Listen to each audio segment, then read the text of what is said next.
یا علی مدد. الوائز علی جا بہادر علی راجانی, وائز نمبر 28.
امام زمان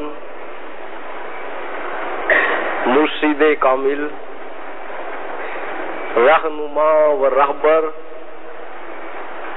نور خداون شاہ کریم الحسینی صلوات اللہ علیہ.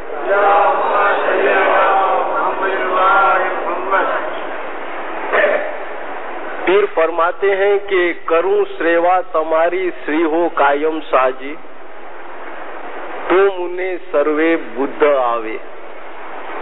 یا مولا میں تیری سیوا کروں گا, میں تیری خدمت کروں گا تو میرے میں ہر قسم کی عقل, تمام دنیا کا علم میرے میں آ جائے گا, تمام قسم کی ہوشیاری آ جائے گی اگر میں تیری خدمت کروں گا. تو امام کی سیوا کرنے سے, امام کی خدمت کرنے سے ہوشیاری آتی ہے, دانش مندی آتی ہے, عقل آتی ہے. کیا یہ صحیح بات ہے؟ یہ تو پیر نے لکھا ہے. کیا ہم اس بات کو مان سکتے ہیں کہ امام کی سیوا کرنے سے ایک آدمی عقل مند یا دانش مند یا ہوشیار ہو سکتا ہے؟ کہ پیر نے لکھا ہے اور ہم نے تسلیم کر لیا؟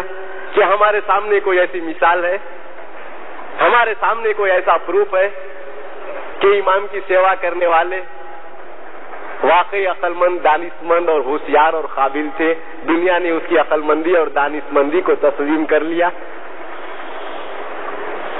اگر ایسا نہیں ہے تو ہم کہیں گے کہ پیر نے صرف جذبات میں آ کر لکھ دیا اور کچھ نہیں. پیر نے صرف جذبات میں لکھا ہے, محبت میں لکھا ہے, امام کی محبت میں لکھا.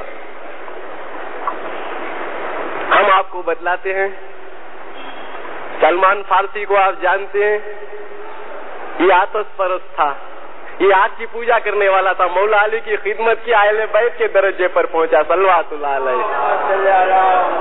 ایک آگ کی پوجا کرنے والا مولا علی کی خدمت اور عبادت کر کے اہل بیت کے درجے پر پہنچا. رسول اللہ نے فرمایا کہ سلمان اہل بیت کے درجے پر پہنچ گیا. 48ویں امام نے حوالہ دیا کہ نبی صاحب فرماتا تھا کہ سلمان اہل بیت نہ درجے پہنچی ہو.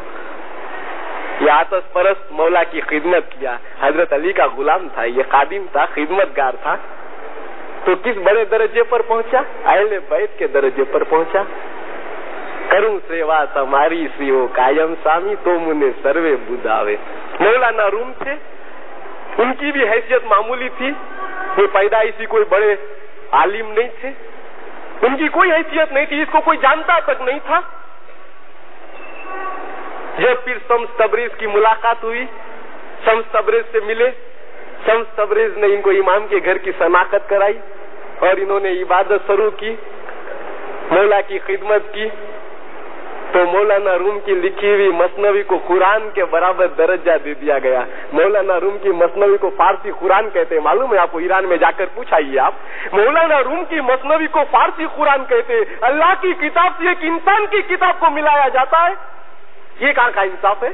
مولانا روم ایک آدمی تھے ہم تم جیسے, لیکن اس کی لکھی ہوئی کتاب قرآن کے برابر درجہ لیتی ہے تو کیوں لیتی ہے؟ اس نے خدمت کی، پھر شمس تبریز کی خدمت کی، مولا کی خدمت کی، مولا کے گھر کی شناخت ہوئی، عبادت کی اس بڑے درجے پر پہنچ گیا. وہ خود لکھتا ہے، مولانا روم نے خود میں کہا، مولوی از خود نسود مولانا روم، مولوی از خود نسود مولانا روم، تا غلامی شمس تبریزی نسود. مولانا روم اس وقت تک مولوی اور اس بڑے درجے پر نہیں پہنچ سکتا تھا جب تک کہ شمس تبریز کی غلامی نہ کرتا. صلوات اللہ علیہ. اسی طرح اب عمر خیام کو لے لو، یہ سنی تھا، یہ ہاتھ پاؤں دھونا جانتا تھا، یہ نماز پڑھنا جانتا تھا، یہ سجدے کرنا جانتا تھا، یہ روزہ رکھنا جانتا تھا. لیکن جب ناصر خسرو کی ملاقات ہوئی، امام کی شناخت ہوئی، عبادت کی، مولا کی خدمت کی، 48 میں امام نے فرمایا ناصر خسرو عمر خیام حیات چھے. امر ہو گیا، وہ حیات چھے. امام کا فرمان بتلاؤں گا نکال کے میں آپ کو.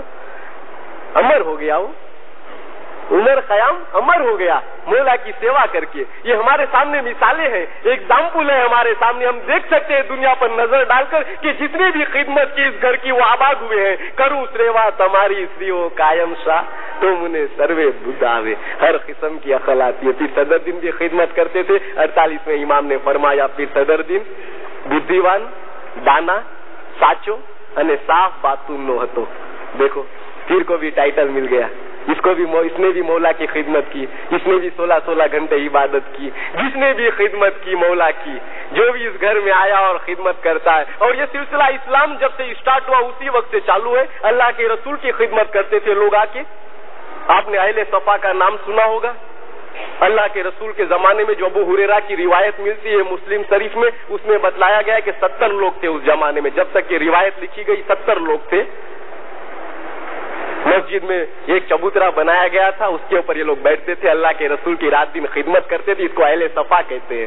یہ اپنے کھانے پینے کی پرواہ نہیں کرتے تھے، یہ اپنے سونے اٹھنے بیٹھنے کی پرواہ نہیں کرتے تھے، یہ اپنے گھر بار کی پرواہ نہیں کرتے تھے. اللہ کے رسول کا خیال رہتا تھا. اللہ کے رسول کی خدمت کرنا، اللہ کے رسول کا ساتھ دینا، اللہ کے رسول کی مدد کرنا، یہی ان کا نظریہ تھا. یہ ہمیشہ اللہ کے رسول کے ساتھ رہتے تھے. یہ بھوکے پیاسے بیٹھے رہتے تھے اس چبوترے کے اوپر. جب اللہ کے رسول کو کوئی تحفہ آتا تھا، کوئی ہدیہ آتا تھا، تو اللہ کے رسول ان کو کھانے کے لیے بھیجتے تھے کہ ان کو کھلا دو. یہ لوگ بھوکے بیٹھے، یہ میرے خادم ہے، یہ میرے خدمت گار ہے، یہ میرے غلام ہے. یہ سلسلہ اللہ کے رسول کے زمانے سے چلا آ رہا ہے. اللہ کے رسول کے زمانے میں عورتیں بھی آتی تھی. میں نے ایک حدیث دیکھی، مولا مرتضی صلوات اللہ علیہ. مولا مرتضی ایک بار گھر میں تشریف لائے. دیکھا کہ ماتا فاطمہ کے ہاتھ میں چھالے پڑے ہوئے ہیں، بہت تھکی ہوئی ہے.